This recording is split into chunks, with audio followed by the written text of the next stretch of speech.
Hello and welcome to this video where we are going to talk about that situation when they don't love you back. It can be just that they don't love you back, or it can also be about toxic relationship where you give everything that you have and they don't return in a way that is caring and loving or in the way that you need. So I guess before I start, it's important to acknowledge that probably each and every one of us at some point of our lives will go through something like that, where we feel totally invested in a connection, be it in a relationship or not, and the other person is not. And I guess if you are younger, and this is maybe your first love, realizing that the other person doesn't feel the same way is probably going to be huge and devastating and really, really massive. But I'm not dissing it at all. It doesn't matter how old you are. When this happens is heartbreaking. And the reason why I mentioned the age is because when we are younger, we really do believe that love is a one thing, that we will meet our soulmate, we will be in love, they will love us, and we will go together forever and ever. But in reality, this is not mostly, shall I say mostly? It's not often or not very, it's not always the case. But when we find ourselves in that place where we are really totally invested in this connection and it's not being received back, we have to start unpacking it. We have to understand that there is a difference between what we want and what we need. Our wants is something to do with our ego. Our ego, I'm not saying that ego means selfish. I'm saying that the ego is the one part of us that is concerned very much with answers for things like money, love, acknowledgement. So our ego needs to know that, we love someone and we are being loved. Of course, this is also being loved is a bigger thing. Now I lost my train of thoughts, so let me see if I can just get back into it.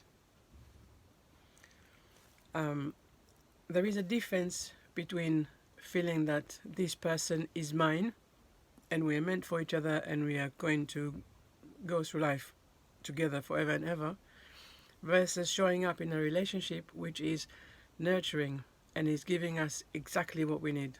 That's where I was on the wants and the needs. I apologize. So I'll go back to that.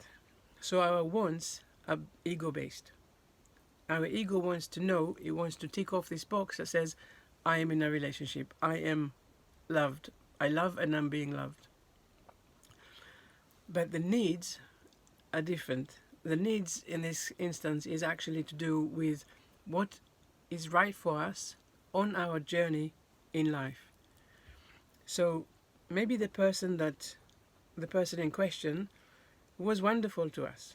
Maybe when we met, they really helped us connect to who we are. Maybe they made us love who we are. Maybe they made us feel like we are not this little thing that we thought that we were before, but actually we are real people, that we are funny and interesting and sophisticated and fun to be with. And when we have this external validation that someone really enjoys being with us, it makes us, it fills our batteries, it makes us feel so much, it really boosts our self-esteem. But imagine that this person is only here for that purpose, to show you that you are really more than what you thought that you were, to help you recognize within yourself all of the gifts and all of the incredible quirks and fun stuff that you have that you yourself didn't actually realize. But once this task is achieved, once you get into your own shoes, once you acknowledge who you are, once you get comfortable with who you are, maybe now their role in your life is finished. So maybe they brought you to where you need to be, need to be, and now they can leave you so that you can move on and meet the next person that will bring you the next gift into your life. Now, I said a few important things that I just want to make sure that you've captured. When we are young, like much, much younger, like, kids, that's where it starts. External love is, we see external love as validation that we are good enough. If I put love into the world and love is not being received back, I feel that I'm not good enough.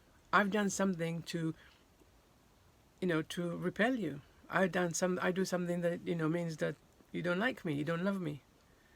So when we are young and we go through life in this way, this is then become our belief system.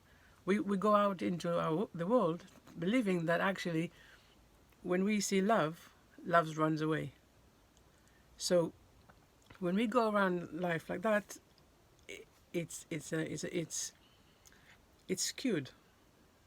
Because only when we get older, we realize that actually how we see ourselves and how we love ourselves has got nothing to do with other people. People can love us, people can not love us, and it's got nothing to do with who we are. It's all to do with them. So let's just get back into where I'm trying to get to with this video. So imagine that you were in a relationship.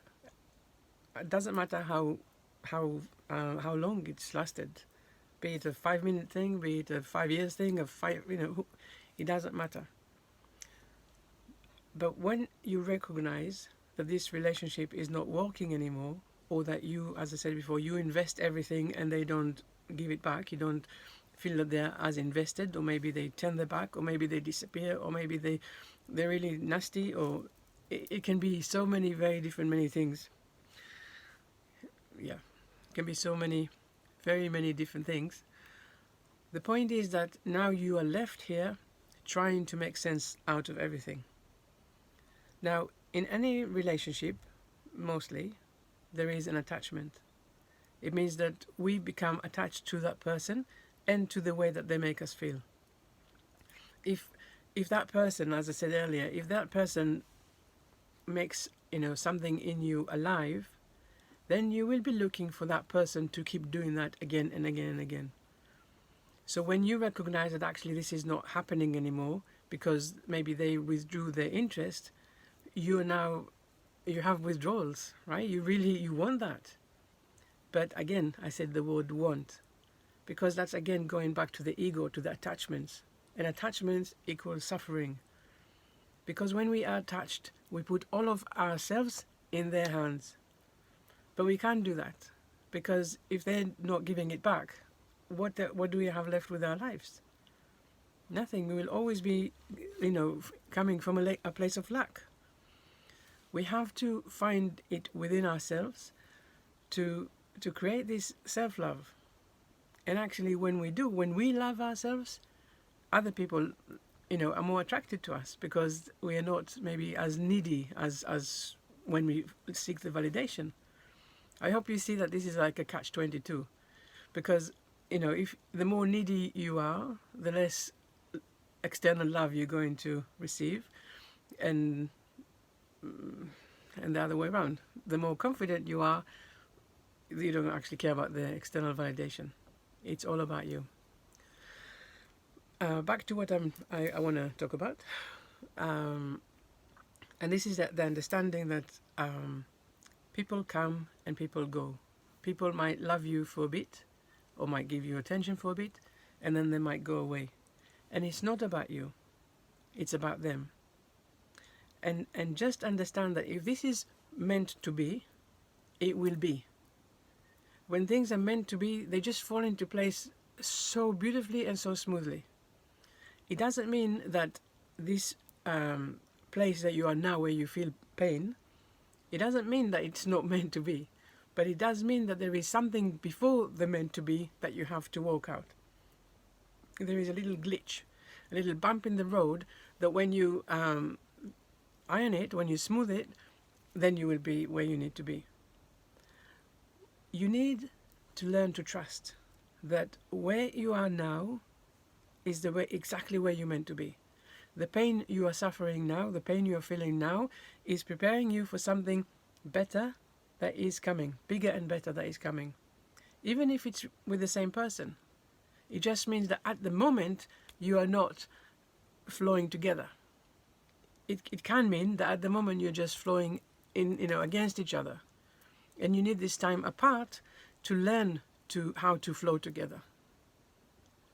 But when you're trying to force this, you cause more pain.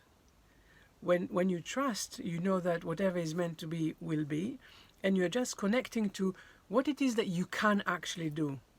So should you put neediness back into the relationship, like, trying to get in touch with them and show them that actually you are what is meant to happen with their lives?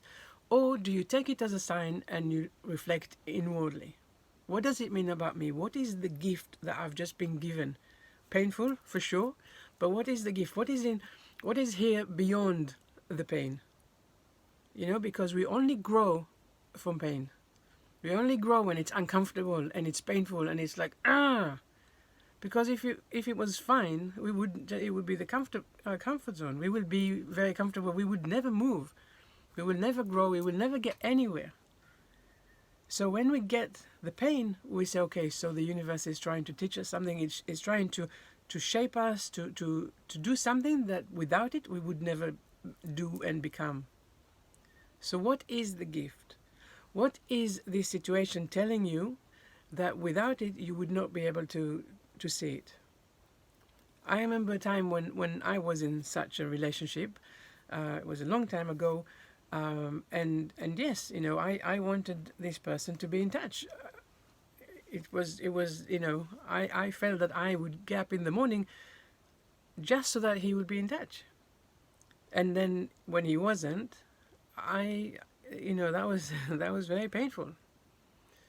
But the opportunity here to grow was to understand how I was waiting, how I put my life on hold so that this person could be in touch. And actually, when I realized that even if he was in touch, it would still not be actually giving me what I needed. It would just give me what I wanted. I wanted the attention. I wanted him to be in touch. Because I knew that when he was in touch, then I was seen. But I was not seen.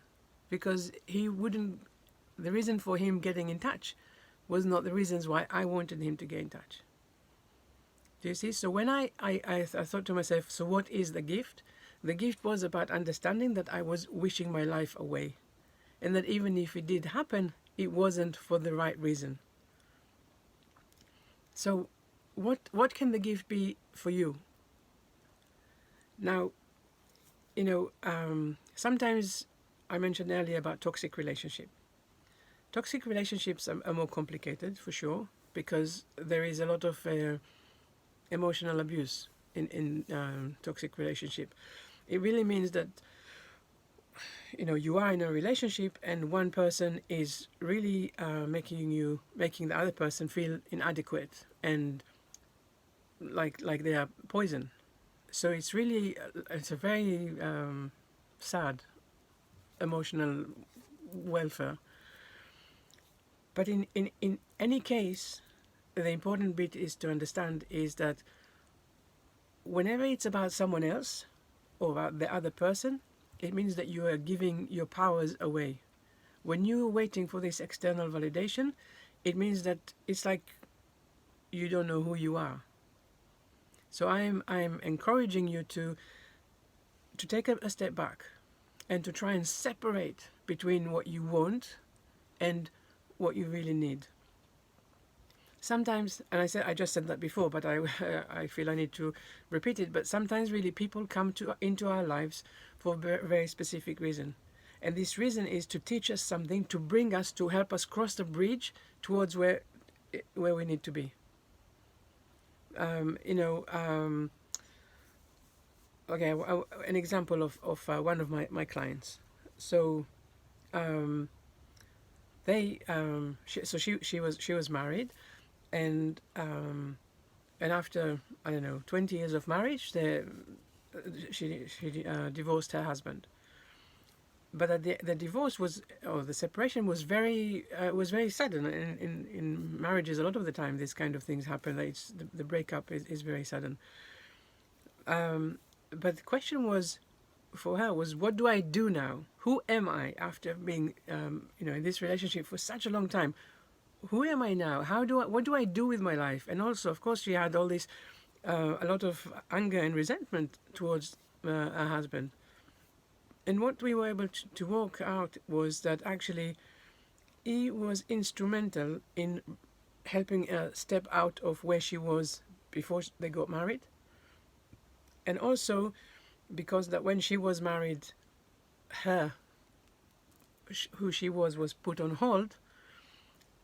When he left, it was a chance for her to actually to reconnect with who she was, plus who she's become. I'm not sure it makes so much sense, but who we are now is the sum of everything that we've ever been through in our lives. All of the pains, all of the joys, all of our disappointment, all of our excitements, everything and everything that we go through prepare us for where we are right now. And where we are right now is exactly where we're meant to be right now, because that is preparing us still to what is coming. So this example about my client won't make sense because I don't want to give any details of that help to say who she was. But I'm hoping that it does is to help you see that there is a reason for things. So say you're thinking, that you are in this most wonderful relationship, and you're really attached to the idea of the relationship. You're attached to the idea of being in a couple. If you think to yourself, oh, if we break up tomorrow, I'll be devastated. That will ruin my life. I will not be able to rise back up. When you do that, then you're giving again all of your powers to the other person, but also to the attachment that you have to the relationship. And actually what you don't do is you don't stand here with your eyes wide open to see of what is really going on. Now, if I want to be in a relationship, say if I want to be in this relationship, I change because unconsciously I will change. I will want so much these things to continue that I will not do things that I'm worried that might rock the boat. So say, for example, I'm in this wonderful relationship and we are living in this one city together, and, it's beautiful and, we love each other and, a wonderful relationship. And I am so attached to this idea of the relationship and this person that if, for example, I get a job offer that is in a different city, I might say, actually, I know that if I asked this person to come with me, they would say no, so I would just not do that. And in that instance, I'm halting my growth. Now, I'm not saying you need to I need to then just break up with them, but I want to show you that when we have something to lose, we compromise. And when we compromise, we're no longer ourselves. And when we're no longer ourselves, it's a vicious cycle. So when you recognize that actually this relationship is not working, or they don't love you back, or you don't get from this relationship what you want, then you need to start looking at the reasoning, the gifts, what is it that you're not seeing because you're so invested in the idea of this relationship. You might look at this relationship and think, this is really perfect, and then 2 days later you break up and you think, well, I have no idea how come. I didn't see it coming. I thought it was perfect. And that just helps you to see that people are viewing things in a different way. Maybe it was perfect for you, maybe it was not perfect for the other person. Maybe what was right for you, for her or him, was maybe, I mentioned earlier, maybe they felt that you're being a little bit needy. Or maybe they felt that actually if they were in this relationship, they wouldn't be able to fly. Maybe they feel that this relationship would hold them back. So even if something feels perfect for you at the moment, it might not actually be perfect in an objective way. So what to do really is to start just seeing just remind yourself. Just remind yourself that it is painful because there was an attachment, and it is painful because, you know, if you had a choice, you would probably want to be with this person forever and have this most beautiful and wonderful relationship. But because there is something now that is not going that way, you need to say, okay, so I put my attachments to one side and I need to look at the gifts. What is it here that what is it that I'm here to learn? What is it that this instant is teaching me? I think if you look back at your life, you will find quite a few instances where you wanted one thing, the universe arranged for something else to happen, and then a few years or a few months later, you said to yourself, thank God that happened. Because, as I said, the universe was supplying what you needed, not what you wanted. As the Dalai Lama once said, sometimes it's a huge stroke of luck not getting what you thought you wanted. And I agree with that. So I hope it makes sense, and I hope you took something from this video. Please like, share, comment, subscribe, all of that. And I've been Enav Avni in untangledcoaching.com, or Untangled Coaching just. And I work with people to feel good in their own shoes. I help people to see that life is good when you are being who you are. So, have a wonderful day.